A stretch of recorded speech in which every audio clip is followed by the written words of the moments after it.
Hi everyone, my name is Robert, and you're watching That's the Movie. So, do you ever watch a movie and you start asking yourself, can it get any stupider? And then it does. That's my experience with The Guest. Off the bat, I had no expectations for this movie whatsoever.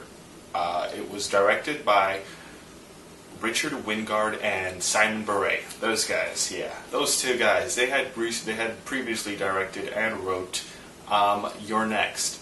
You're Next was a very terrible, terrible horror movie that came out last year, and it was just, doesn't even count as a horror movie. It did have some cool twists and turns, but I didn't like the movie. So I didn't expect anything from this movie. And the whole movie is Dan Stevens, who plays the lead, plays a character named David. And David was a soldier who had just been discharged from Afghanistan, and he had just arrived in the U.S. One of his friends had died in Afghanistan, and he promised his friend that he would go and visit his family and take care of them and see if they needed any help with anything. So he does just that. He gets to some small town in New Mexico and starts helping him with anything. He introduces himself, and the mom sort of, gets a liking towards him and sees a picture, and he's in the picture and everything, so they believe everything he says. But everything is not how it seems. I can't really say much more about the plot without spoiling it, but that's pretty much it. So the first two acts of this movie were incredibly boring.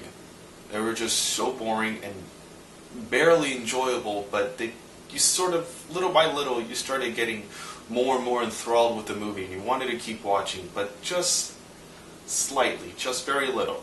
Because most of this movie is filled with very, very bad dialogue. It was really stupid and corny, and I can't tell if it's a delivery from certain actors or just the fact that the dialogue is bad. And Micah Monroe stars opposite of Dan Stevens, and she plays the younger sister of David's Dan Stevens' David's character. His brother, that's her older brother, and that's his younger sister. So she's like, she doesn't really like David too much. She doesn't trust him and doesn't really care for him.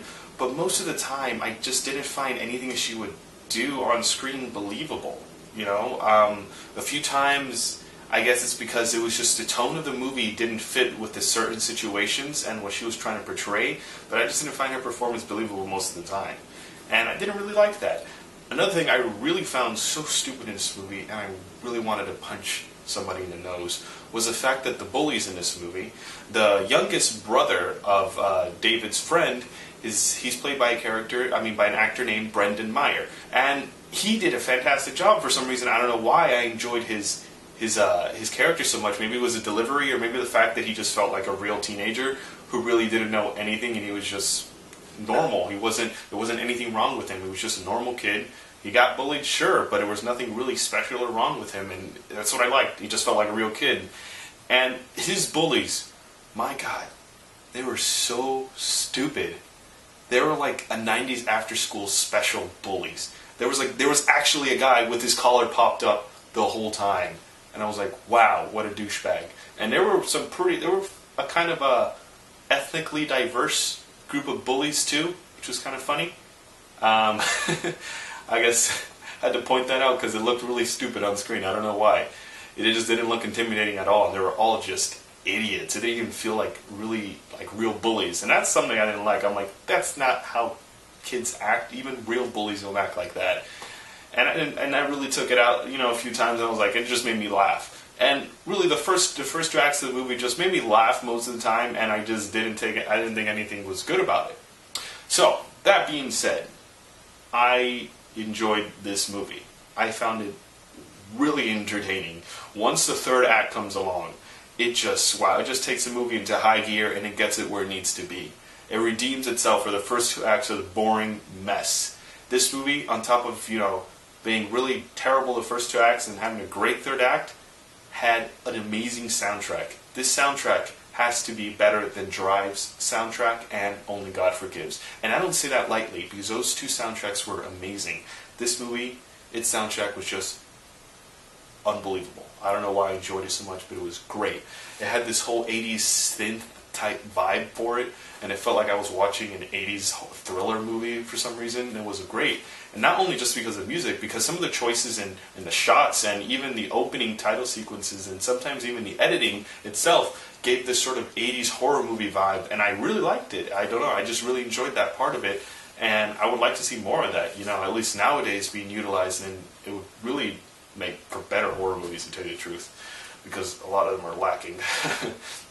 And I really like that part, especially the music. And one thing I need to point out was Dan Stevens. Wow, his character David was the best part of this movie. Besides the soundtrack, he was the only reason that this movie was even watchable.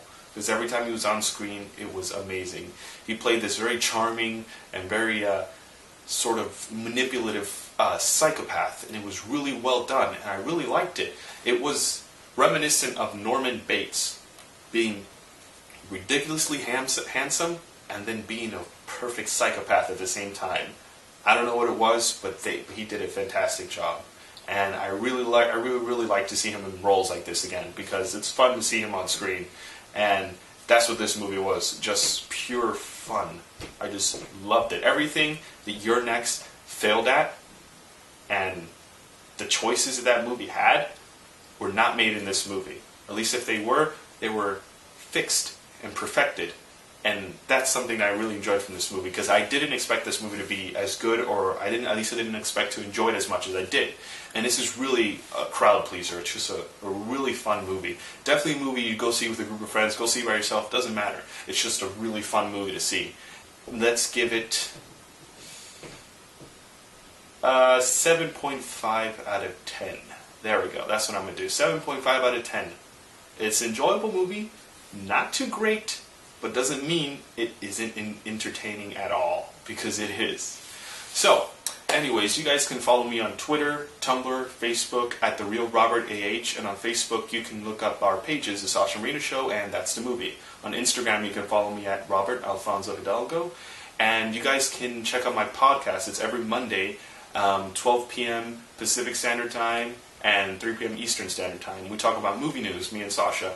So yeah, check that out. And if you go into SashaMarinaShow.com, you can find more things that we've done. And yeah, also download our app, which is on Google Play and BlackBerry World, and it'll just keep you up to date with all my videos and Sasha's podcast and any interviews and stuff that she has going on. So yeah, go watch The Guest. Really fun.